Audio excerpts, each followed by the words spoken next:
Премиерот Зоран Заев повика на конструктивност од опозицијата за законот за јавното обвинителство. Од одмор бара поддршка од ВМРО ДПМН за законските решенија за да се заокружеле реформите. Одговорноста за правната борба, вели, била кај политичките субјекти. Знам дека вие, граѓаните, сте изморени од политички бојкотирања и одлагања и дека барате одлучни чекори. Затоа јас ќе продолжам уште порешително да ја повикувам и убедувам опозицијата да ги поддржи реформите. Ова е време во кое правдата стапува на сцена.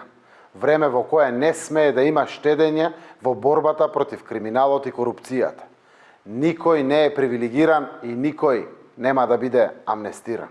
И од опозицијата се оптимисти дека е можен консензус за законот со кој се регулира статусот на СЈО, но за првиот човек на партијата Мицкоски, владиниот предлог закон има цел да се присмета со политичките неистомисленици, но и да се продолжи со политичкиот прогон. Бара власта да ги прифати нивните барања за конечно решение. Јас сакам да бидам оптимиста и верувам дека ќе се вразумат од владата и дека ќе го прифатат предлогот на ВМРО ДПМН, кој што е апсолутно согласно законите и согласно Уставот во Република Македонија. Јас сум свесен дека ќе излезат повторно со вакви или такви коментари авторот на тој текст кој што е главен кошничар во преговорите, но и предлагачот на овој текст. Свесен сум бидејќи единствената цел во овие преостанати неколку месеци е токму непринципиелна и насилна пресметка со опозицијата.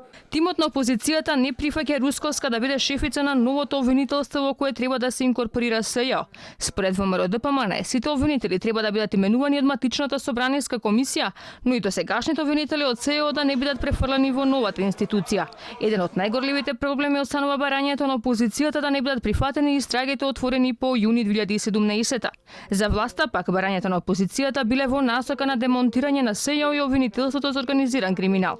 Решението за статусот на СЈО сепак ќе почека до 15 август, дури преговарачките тимови не се одморат. Владиниот предлог закон по скратена постапка е ставен на дневен ред на 27 август, па претениците до тогаш на маса треба да ги судат повторно своите ставови, а во законот најверојатно ќе се интервенира амандмански.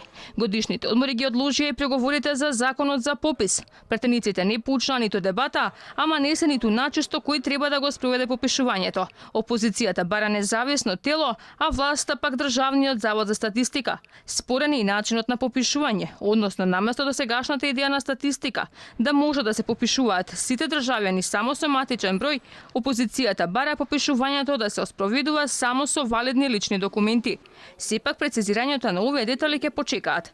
Политичките чинители очекуваат компромис по одморите и за изборниот законник, особено по барањето на опозицијата за предвремени парламентарни избори за кои власта не попушта.